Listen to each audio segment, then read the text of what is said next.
ఇవాళ ప్రభుత్వం మనది, సంక్షేమం మనది, పేదలు ఆదుకునేది మనం.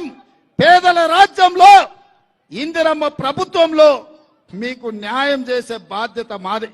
ఈ నగరంలో నేను సూటిగా సవాలు విసురుతున్నా. మొన్నటి వరకు మున్సిపల్ మంత్రిగా ఉన్న కేటీఆర్ అయినా, కేంద్ర మంత్రిగా ఉన్న కిషన్ రెడ్డినైనా చర్చ పెడతాం, చౌరస్తలు కూసుందాం. ఈ నగరానికి కృష్ణానది జలాలు తెచ్చిందెవరు? ఈ నగరానికి గోదావరి జలాలు తెచ్చిందెవరు? ఈ జంట నగరాల దాహార్తి తీర్చిందెవరు? ఇదే కాదు, మెట్రో రైలు ఎవరు తెచ్చిండ్రు? అంతర్జాతీయ ఎయిర్పోర్ట్ ఎవరు తెచ్చిండ్రు? ఔటర్ రింగ్ రోడ్ ఎవరు తెచ్చిండ్రు? ఐటీ కంపెనీలు ఎవరు తెచ్చిండ్రు? ఫార్మా కంపెనీలు ఎవరు తెచ్చిండ్రు?